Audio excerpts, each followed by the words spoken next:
Thank you very much. Thank you very much to Razi. Thank you to all of you for being here the whole day. I know that it's been a long day for some of you, not all of you. But I promise that we've saved the best for last.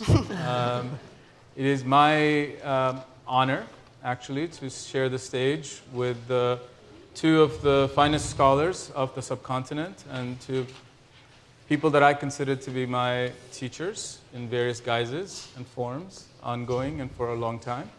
And I don't think you have shared the stage ever, have you? I haven't shared the stage with you either. Well, no, I'm not. Yes, I'm just here. My role is kind of slightly over the kind of these fake begunias here.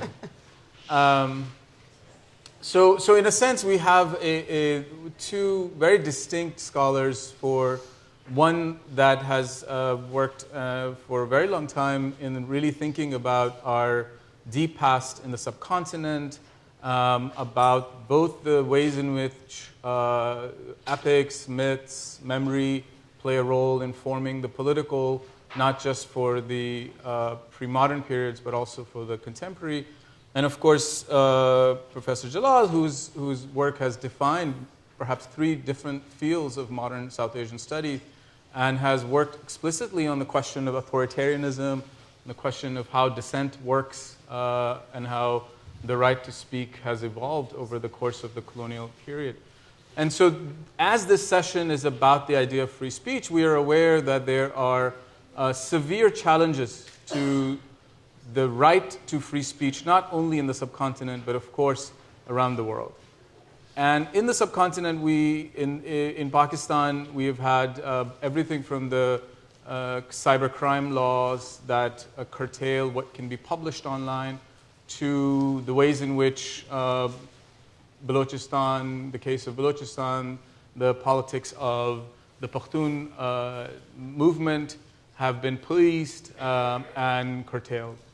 In India, under the current regime, similarly, the capacity for journalists, for civil society to express their solidarities or to speak, for example, even on issues like Mahabharata or Sita, have come under a lot of pressure. So what I'm hoping to do today is ask our panelists to kind of reflect from their particular scholarly and political positions on some of the issues. So I'll have a series of questions, but I thought perhaps Professor Doniger can set us off by reflecting on some of the issues that she has been involved in more recently.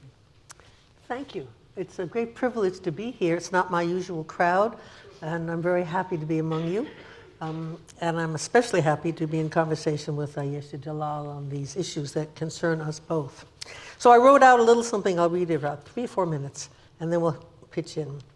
So this is my story. In 2010, Penguin Books India published a book of mine, The Hindus, An Alternative History.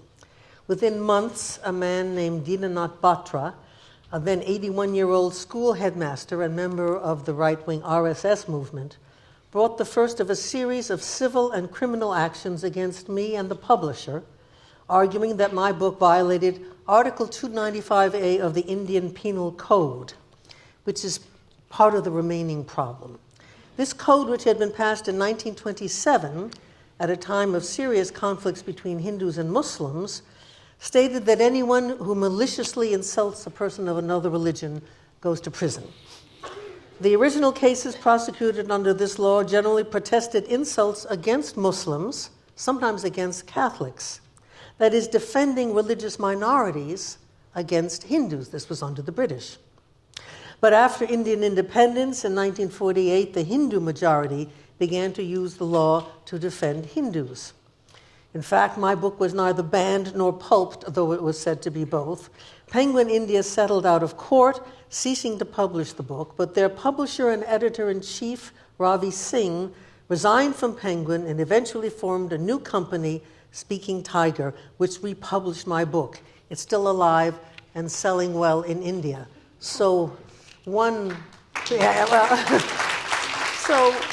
part of what I want to argue is that despite the problems, people with courage have been able to do what they need to do. And the question is, how can we find more people with that kind of courage? Mr. Batra had better luck with other books. He even went after the great painter M.F. Hussein, whose spectacular paintings of horses are right here on exhibit. He contributed seriously to Hussein's self-imposed exile. Later on, in 2014, he simply wrote a note to the Orient Black Swan Company about a book which he had not even vetted at all, and they immediately withdrew the book, saying that they were afraid he might come against it. They said that the publishers said they were undertaking a pre-release assessment of books that might attract similar reactions, end quote. So this is the opposite story. This is a publisher folding even before there was an attack. Indian historians who have not towed the Batra line, including Romila Thapar, Amartya Sen, and D.N. Jha, whose book, The Myth of the Holy Cow, published in 2002, sets out the abundant evidence that ancient Indians ate beef, have been harassed in various ways. And Penguin, in their statement about why they were dropping my book, said, "We have a moral responsibility to protect our employees against threats and harassment where we can," end quote. And Orient Black Swan, when they also dropped a book that hadn't even been attacked, cited security fears for its staff and their families. And indeed, as Manan said, for some time, violence and vandalism have been in India part of several protests against books, authors, and publishers. Goons wielding lathis are often a threat to physical safety, and the police have done little, if anything, to protect people from them.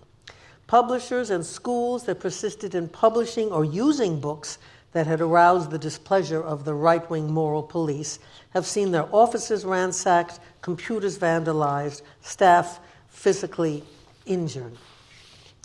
At least 30 Indian journalists have been killed since 1992 in direct retaliation for their work, according to the Committee to Protect Journalists. Only one of the killers has been convicted. The violence against writers continues because it is silently sanctioned by the government, by the collusion between Batra and Narendra Modi. When the BJP came to power before in 1999, they instituted a policy of censorship of all the textbooks in India, and the man they put in charge of that project was none other than Batra.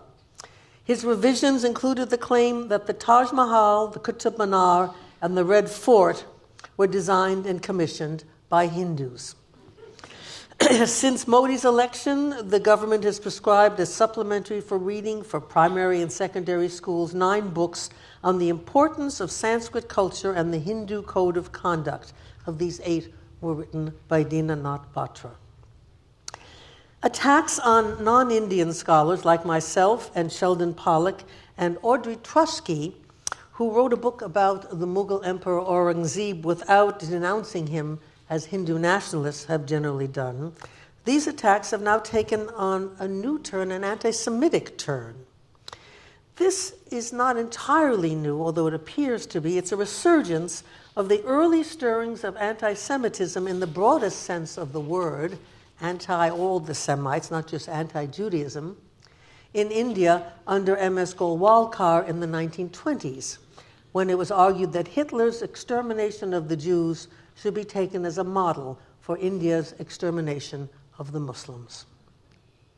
When Audrey Trusky was supposed to lecture in Hyderabad this past August, and her lecture was canceled because of threats from religious extremists, she published an article about it in which she concluded, "Virulent Hindu nationalists are extracting concessions from everybody else, thus allowing an enraged minority to keep knowledge from a thirsty majority," end quote. It is that thirsty majority that we serve, and that is our great hope for the future. Thank you. Thank you. So, thank you, Wendy, for that. And so, as you heard, there are a couple of strains that I want to pull out from Wendy's remarks, opening remarks. One of them is, of course, the use of colonial law precisely to police information, to penalize what seems to be deemed transgressive. And the second is the question of the relationship between majoritarianism In India's case, the majoritarianism of the Hindu majority versus the Muslim, and in Pakistan's case, the majoritarianism against Shia and Ahmadis. And so use of the majoritarian politics in order to define what is permissible in the public sphere. So we have, of course, one of the finest historians of colonial period, and someone who's also written about the modern Pakistan. So I was wondering, Professor Jalal, if you can kind of reflect on the ways in which these colonial laws continue to define the post-colonial state, as well as how you see the issue of majoritarianism kind of playing out in this. Well, thank you, and thank you for a very good account of what's happened to you with the book. I'd like to just give context. I mean, censorship is not new. We've had censorship since colonial times, and it's persisted into post-colonial times. We've had authors like Saad Hasan Manto banned by the British, then banned by Pakistan. What I would like to say, however, is that if you look at the trajectory of censorship, even in the colonial laws, what is striking is the increasing insularity, bigotry, the hardening of attitudes that we witness in our own times. I mean, what I want to point out with reference to Manto and in the colonial and the post-colonial scenario is what's surprising is that he was never really formally ever charged. I mean, in the sense that one guy did charge him, but then gave him a small fine and let him off the hook. What I'm trying to say is that today, if there, God forbid, there was a Manto, there would be 101 blasphemy cases against him. So the question is, what is going on? And Khalid, my friend, is sitting right in front of us. He could certainly tell us a lot about the blasphemy law. But what I'm trying to get at is that it's not that we have become more obscene or more blasphemous, but there's been a change of attitude. And so I think something has changed with the politics. And I think that's where I'd like to sort of really talk politics. Please. So I think that it's this narrowing of the scope, this inability to allow for any dissent, this belief that only my point of view is correct. This never used to be. What is happening to the world? And it's not just South Asia. But I do think that we are talking South Asia, so I'm not going to dilute the conversation. But I do want to say that this particular, I wonder what Wendy thinks, that this is a narrowing that we're witnessing today. It's a narrowing right within Hinduism. We speak of the Hindu majority, but the majority of Hindus don't mind these books that are being banned and so forth. It's a particular group Hindus who'll say they're speaking who are using majoritarian, aspirational majoritarianism to use politics. So I think it is a political performative act to do this. And you look at the absurdity of your case, where the book is actually available, but there are these myths around it. Even in the case of the ban on Nandita's film, Nandita Das's film on Manto, the film can be seen on Netflix. But I was informed that that's only 100,000 people, and the censors obviously thought that more than 100,000 people would show up to see the Manto film, which I think is very optimistic. But I mean, the point is that it's absurd. So what does it mean? Well, the minute it was banned, I started giving out PDF copies to anyone who wanted. The publisher was not really happy about that as a method for publishing in general. But it's also true that the people who don't like books can now do more about it. It's okay for me to say I don't like this journalist writing, but they haven't usually been gunned down in the streets. So the one thing is the wider range of things that are considered not good, holding hands in public, sending flowers on Valentine's Day, really just stupid stuff that's being policed, and the more violent means that are being taken to do something about it. People are getting killed and beaten up very badly rather than just having their books banned or fined or something of that sort. So the measures are more terrible now. The only thing that I'd like to talk about is the degree of bigotry and intolerance in the two civil societies, if I may be allowed to. I mean, Mashal Khan in Pakistan, Gauri, the journalist. So the point is that this is happening now. Sabine Mahmood. Sabine Mahmood. I mean, what is going on? I mean, we'd like to say that this is radicalism, but this is a particular kind of narrowing of our mind which needs to be attended to. What is going on? Why are we unable? I mean, who said that there isn't diversity? Why does everybody have to agree with me? I don't care. I mean, the point is, I don't care if nobody agrees with me. But why do people want to say that everybody has to agree with me? What does it say about them? Well, what does it say that you can stop it? I mean, there are a lot of books I don't like either, but it never occurs to me to kill the author. Because I don't read them. I mean, the point is don't read the book. Why does Mr. Batra want to not just prevent others from reading the book? Yeah. I mean, he just doesn't want to read it himself, doesn't read it. This was the argument that Barenboim made when he went to Israel and wanted to play Wagner. And they said there are people here who are in the concentration camps where they piped Wagner in. These people would be very upset. To which Barenboim said, those people should not come to the concerts. Exactly. You have a choice. It's so simple. Don't read the damn book.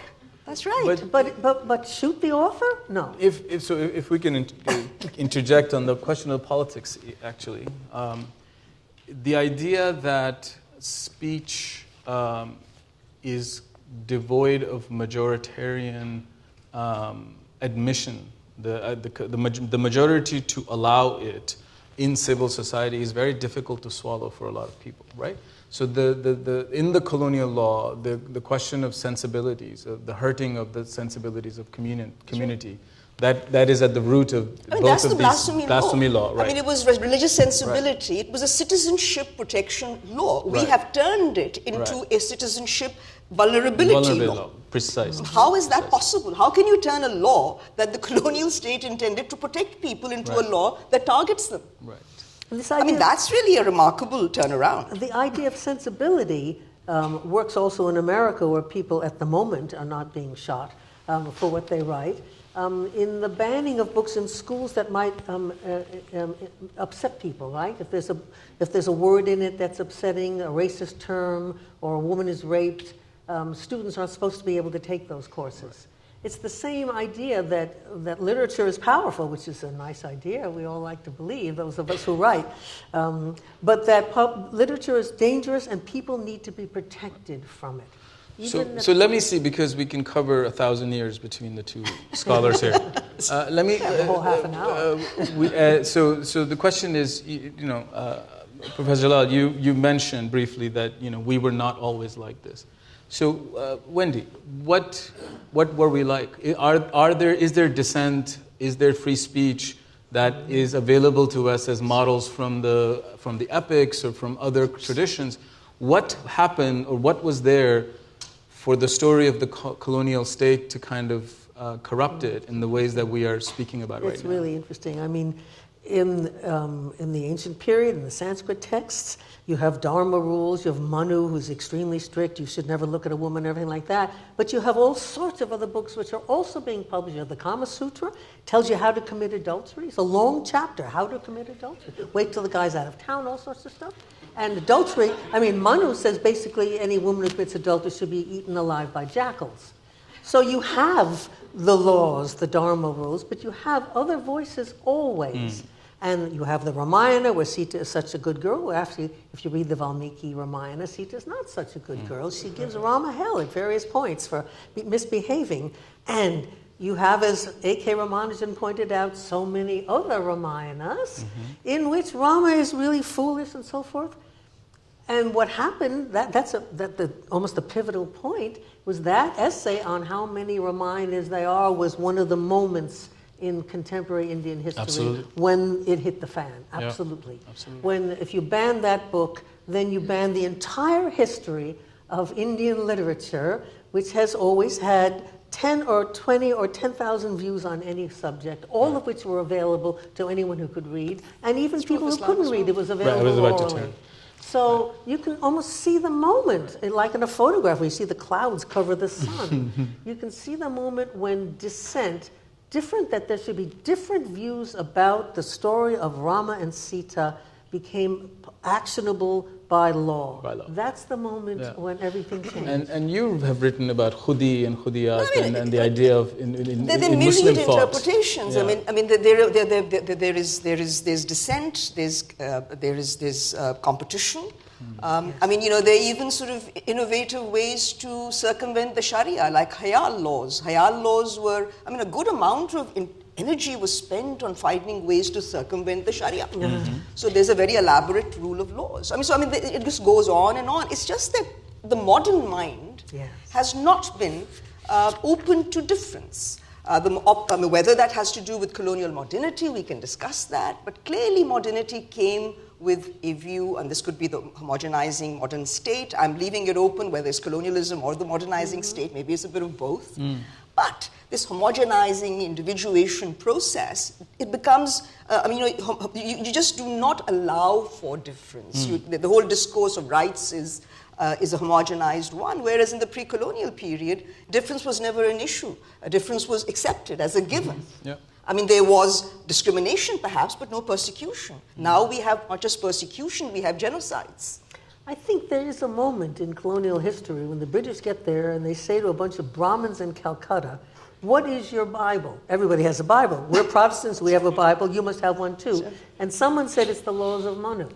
So they quickly translated the laws of Manu. And the idea that all Hindus believed in that came from a Protestant idea that everyone has to have a Bible. They did the same in Burma. They went and developed the Burmese Buddhist law, which is neither customary nor Buddhist. I mean, so the point is, this is what we end up believing. That seems to me to be, I'm not a colonial historian, you are, but it seems to me that was a bad moment in Indian history. Yes, well, it's stayed with us. Yes. I'm afraid, and we've only gone and made things worse because we haven't the laws that are causing problems. 124, sedition law in India. Even then, you didn't kill someone who said, actually, we don't read the Bhagavad Gita, we read some other text. So there's two things. The idea there's only one thing right, which got in the 19th century, and the other, the idea that you kill people that disagree with you. Or you suspect them to eat beef. That's right. So these are the sorts of things that I find quite unbelievable, but they're happening in this modern... That's politics. That is politics. That's why I have no other word for it. I wouldn't want to call it culture or whatever. Custom. I think it is just that what we have allowed our political systems to tolerate, basically. I think it's the non-application of the laws of the land to allow this kind of speech. India is, the way Akhlaq was killed. Is that what the law of India is? No, it isn't. Yeah. So I think that this is where things are going. It's the non-applicability of the law, and people are getting emboldened. So I do think it's state failure. It's state's complicity. They are allowing the way the police watched the Barbary Masjid was and they approve of it. They even approve of these people. So that's stage two. Stage one is the idea that we mustn't be different.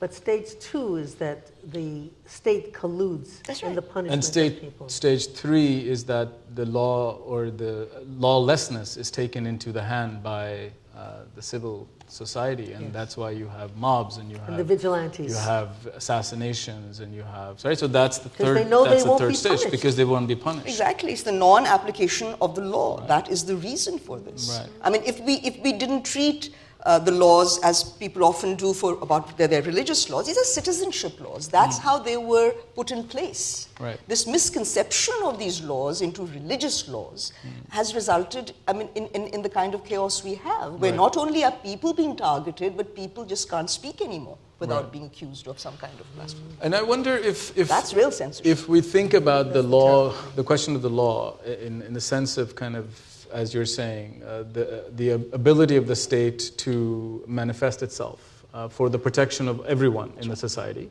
rather than for a majority or for a vocal minority, persecuted minority.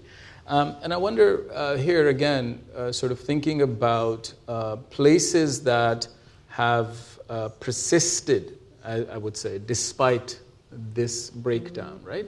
What are those? So you mentioned obviously Manto, and you said if there was another Manto, he would be accused.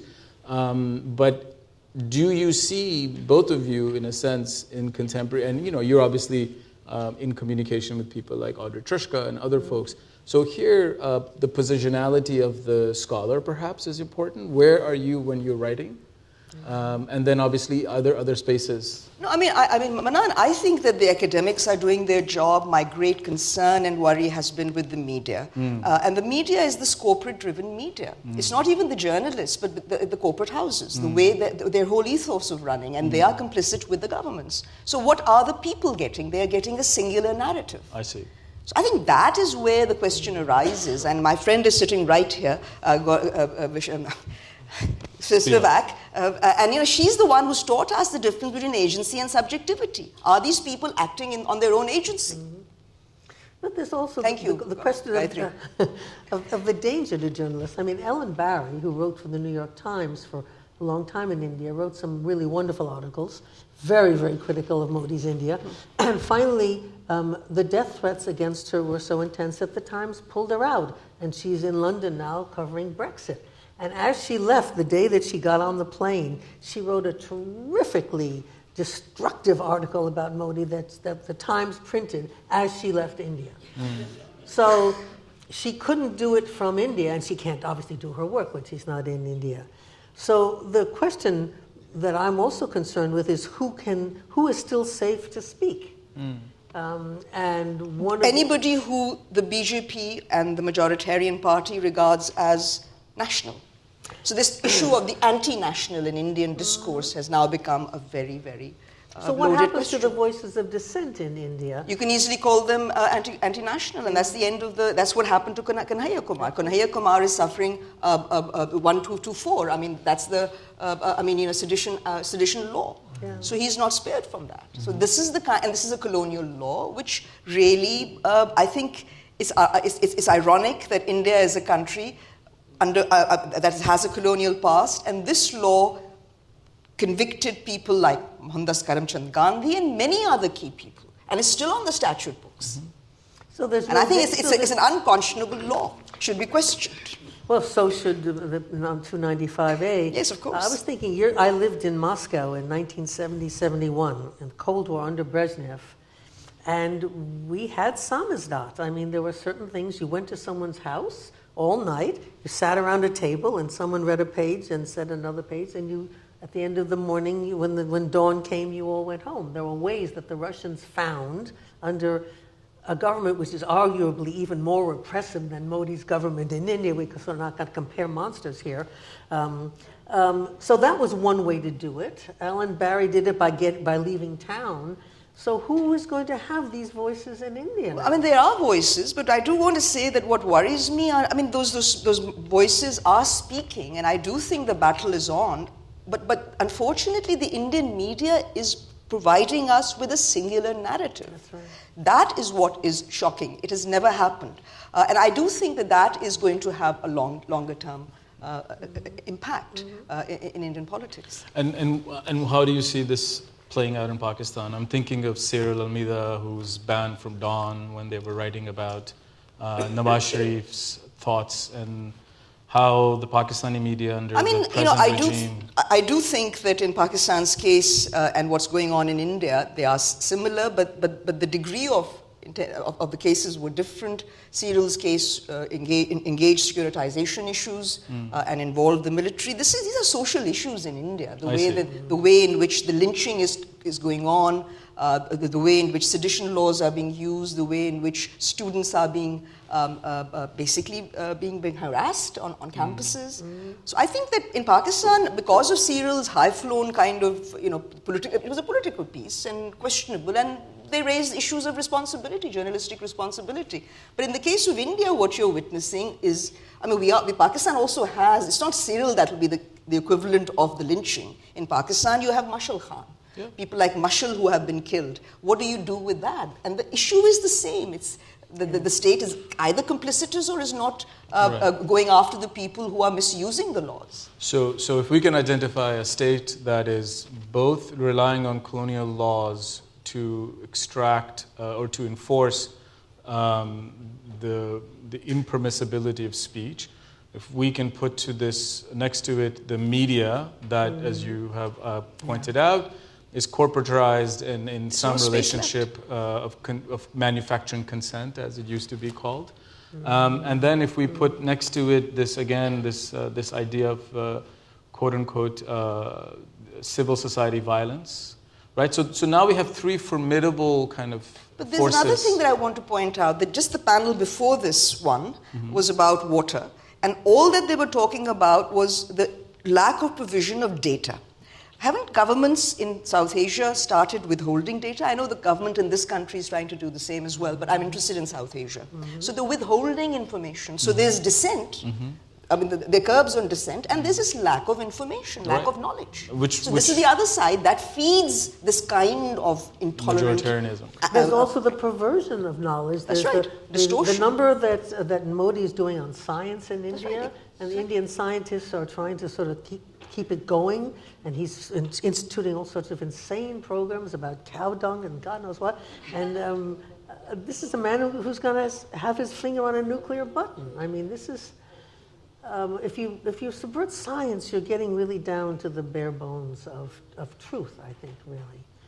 About politics, there are opinions. About whether cow dung cures fever, I think it's not a matter of opinion. And maybe we can also bring in, since the colonial state, we share the colonial state burden in both India and Pakistan, but in Bangladesh in the last 5 years, you've seen explicit attacks on bloggers, the murders of people who are writing about secularism, who are writing about religion from a different perspective. You've had, obviously, the state crack down, exile people. We had Shahidu Alam. Professor Spivak here has led the kind of defense of his arrest and his detention for more than a month, I believe, almost 40 days. So you see a similar type, as you've been pointing out, similar type of trajectories in these three places.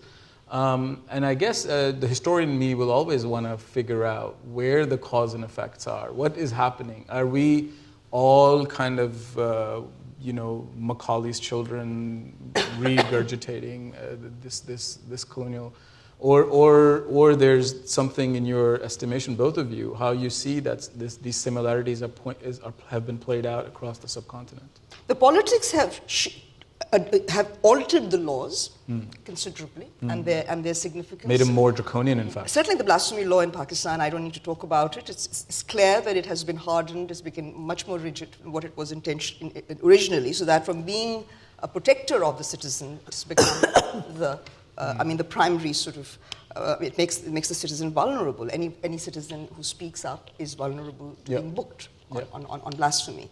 So I think that is something that we need to think about very seriously, and I think it's a comment on the politics of South Asia, where we are going with our politics. And this sort of intolerant, unaccommodating politics is only, I think, going to lead us into further violence. That's what concerns me also. It's going to generate further violence. It's not going to... So you see, I mean, the issue of letting people get their steam out, there's nothing wrong with that. So, I mean, we write... We don't think there's anything wrong with it. Yeah, but they do, because they're in politics, we are not. So the question is what to do about it. What can we do? We flourish with differences of opinions. We want our students to bring differences. These people don't want any difference of opinion. Yeah. So I mean, this is really... Can we change that? Is there any... Well, I mean, I think that I think it will have to change, because there's no such thing as a singular narrative. I mean, Führer went a long time ago. I mean, we maybe have aspirational Führers, but I don't think it's a very easy thing in this day and age to have a singular narrative.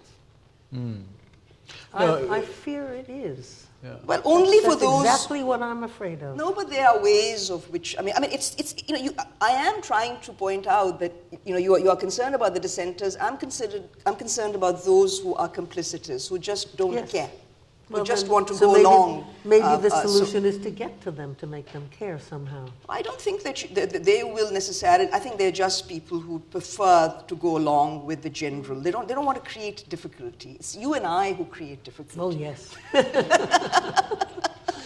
So we have to make them be more like us, right? No, we like to make people uncomfortable. They don't. So you have to understand that. And yet there are spaces, right? So, I mean, this is the Lahore Literary Fest in New York, which is originally in Lahore. There are other such literary festivals in other parts of, obviously in India, there's much more.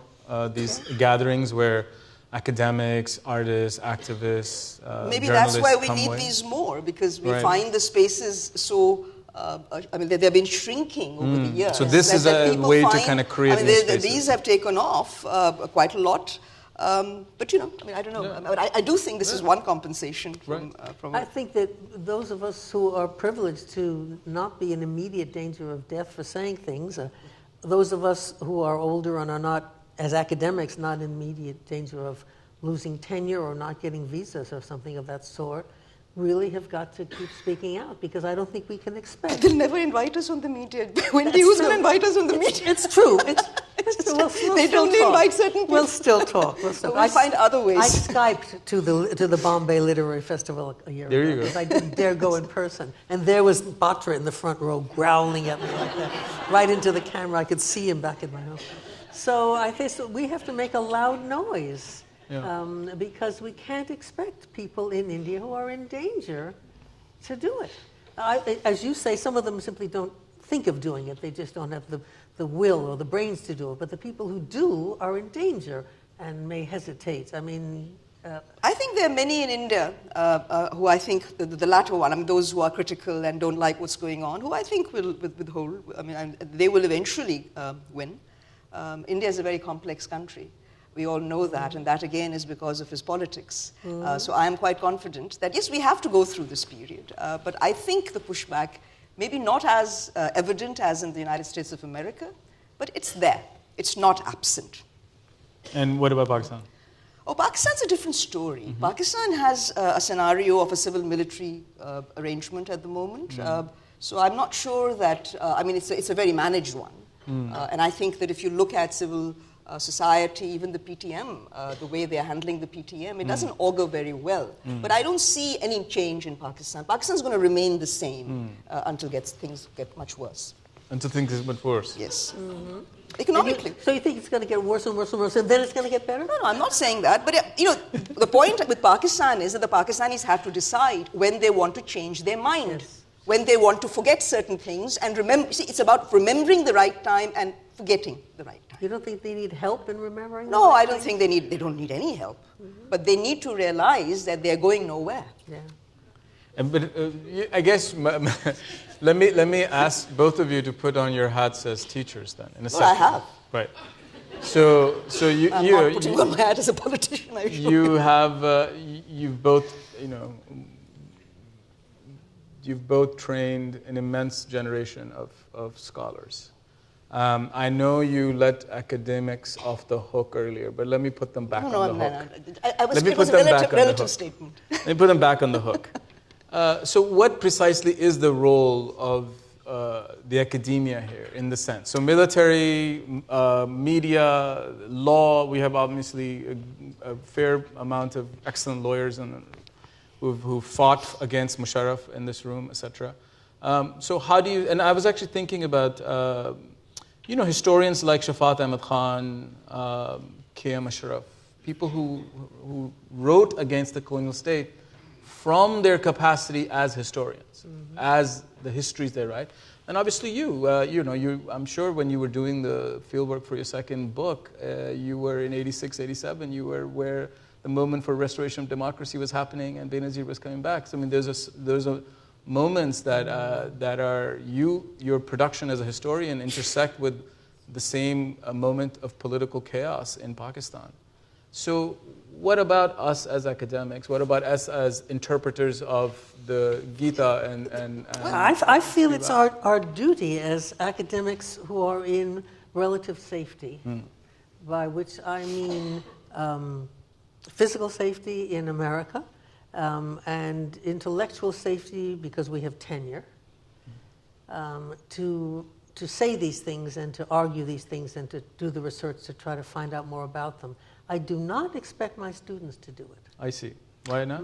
Because they won't get to India, they won't get a visa, they won't get tenure, they won't survive as academics if they're not actually killed in India. They simply won't get back, and they won't be allowed to do their work. They won't be allowed into the archives. They will not be renewed when they get back home. The very powerful Hindutva factions in America will keep them from getting hired or tenured. And none of my students is working on a topic as sensitive as the topics that I write about. And I don't expect them to. Well, I think for me, the primary duty as a teacher is to generate ideas, to help students generate ideas. My sort of notion of education really is not to tell them what to think, but how to think.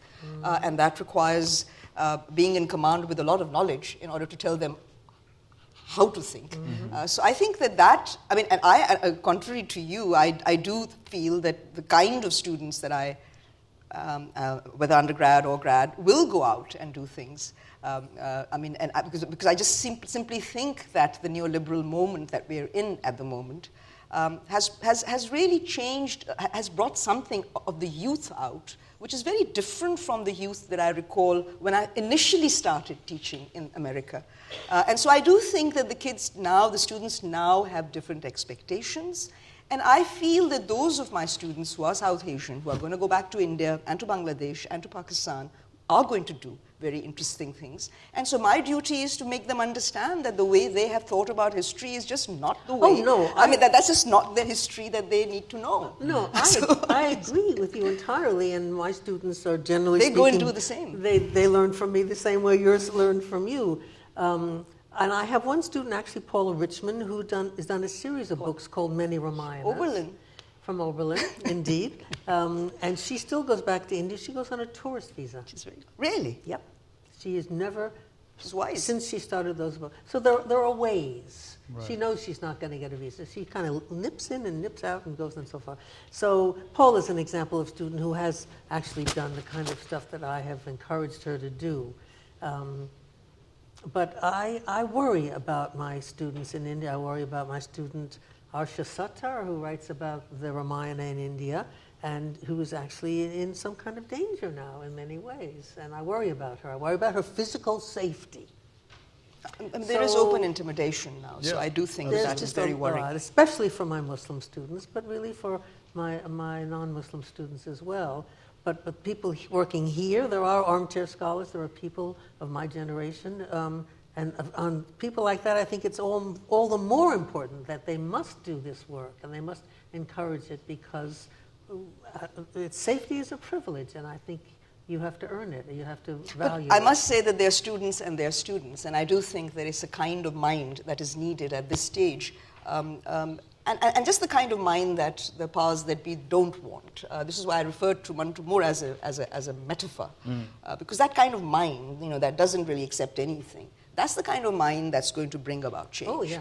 So I think that's the kind of mind I like. Okay. Out of the box. All right. I think we're distinguishing between how our students think and what our students do. Yes, exactly. We agree on how our students should think, but we may not agree on what our students should do. That's right. Good. I was Well, if you had asked me at the beginning of this hour, how this would pan out, I would not have guessed that the optimism, pessimism would have landed quite where it landed. But it is, as you've heard and seen, there's both a note of alarm, but there's also hope for out-of-the-box thinkers to emerge before everything is submerged in water. Thank you very much. That's optimistic. That was great fun. Yeah, that was great. Shabash to you. Thank you.